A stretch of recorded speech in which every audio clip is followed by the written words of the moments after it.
Maître Gédéon Jean t'es fait un travail sous mandat président Jovenel Moïse là, en termes de le catastrophe sous plan social, sous plan économique.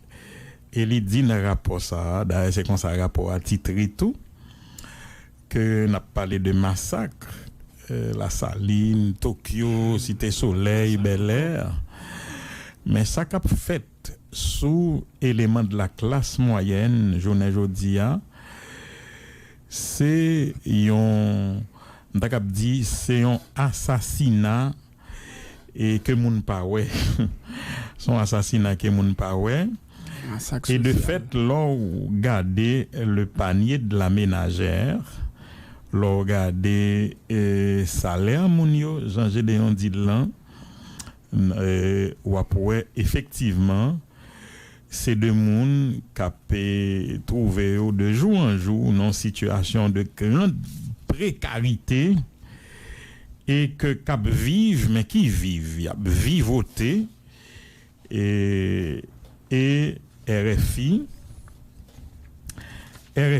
était fait un reportage sous question ça oui sous question rapport ça Gédéon t'es sorti est-ce que c'est lui oui c'est lui je voulais partager la veine et Lovensky. Et je voulais partager avec auditoire et reportage ça RFI sous travail ça et que Maître Gédéon t'a fait et en c'est étendre l'ensemble. Il y a Port-au-Prince 89.3 FM. La situation économique en Haïti qui s'aggrave et au quotidien, la population souffre en raison notamment d'une inflation à plus de 20%. Un rapport est sorti récemment et la conclusion est sans appel. Seuls 5% des plus aisés concentrent plus de 80% des richesses dans le pays. Amélie Baron à Port-au-Prince. Le rapport publié par le Centre d'analyse et de recherche en droits de l'homme permet une vision claire de l'appauvrissement des Haïtiens via des tableaux comparatifs sur les 3 dernières années. À cause de la dépréciation de la monnaie nationale entre 2017 et 2020, qui s'est surtout accélérée au cours des 12 derniers mois, les salaires payés en gourde aux fonctionnaires qui n'ont pas été augmentés malgré la très forte inflation ont perdu plus de la moitié de leur valeur face au dollar américain. Une drastique perte de pouvoir d'achat, comme le détaille Gédéon Jean du CARDH. Un enseignant diplômé de l'école normale, eh bien son salaire mensuel est de 15 000 goudes. Ça valait en 2017 226 $. Et contre 82 $ aujourd'hui. Prenons par exemple un juge à la Cour de cassation, par exemple le commissaire en chef, son salaire est 73 000 goudes. Ça valait en 2017 1159 $. Aujourd'hui, eh bien, c'est 388 $. Donc voici la situation en 3 ans, les conditions de vie de la grande majorité de la population se sont considérablement dégradées. Aujourd'hui, plus de 4 millions, soit plus d'un tiers des Haïtiens font face à l'insécurité alimentaire chronique. La dégradation des conditions socio-économiques dans le pays ces dernières années a pour conséquence un déclassement des personnes qui pourtant ont un travail dans le secteur formel. Gédéon Jean est catégorique, il n'y a plus de classe moyenne dans le pays. En Haïti, actuellement, on ne peut pas parler de classe moyenne, on peut parler de 5% de la population disposant quasiment de toutes les richesses et le reste. Donc, dans ce reste, il y a la grande majorité de la population qui vit une situation de misère abjecte. Et puis, il y a les professionnels tels que les médecins, les jeunes avocats, les enseignants, les journalistes qui vivent dans la pauvreté. Le constat est sans appel, les droits socio-économiques des habitants étant constamment violés en Haïti, on ne peut plus parler aujourd'hui de progrès démocratique ou d'avancée en matière d'état de droit.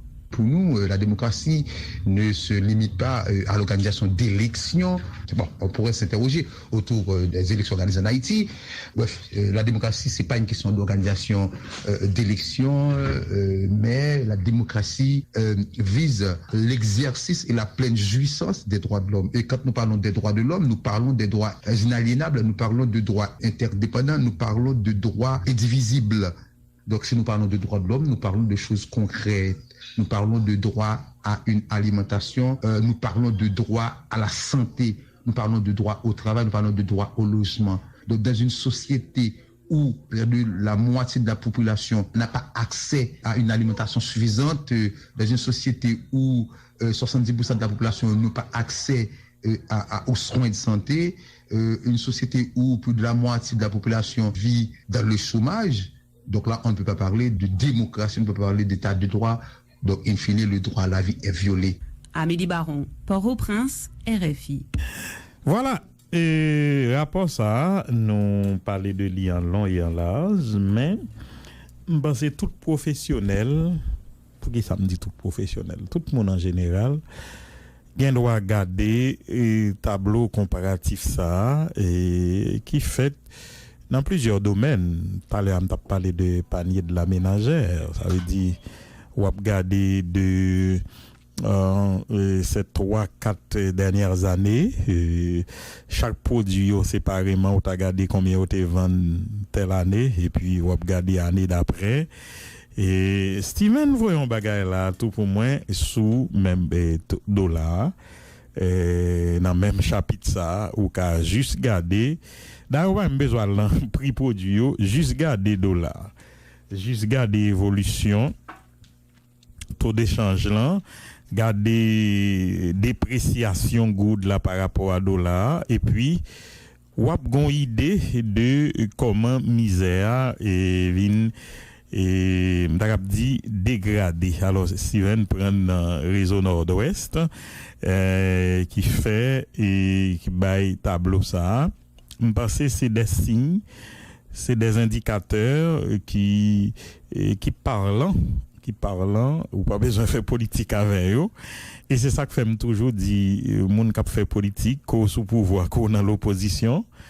Et dans tout pays, c'est indicateur économique considéré pour regarder et niveau évolution société si il y a un progrès, si il y a une régression, et c'est ça.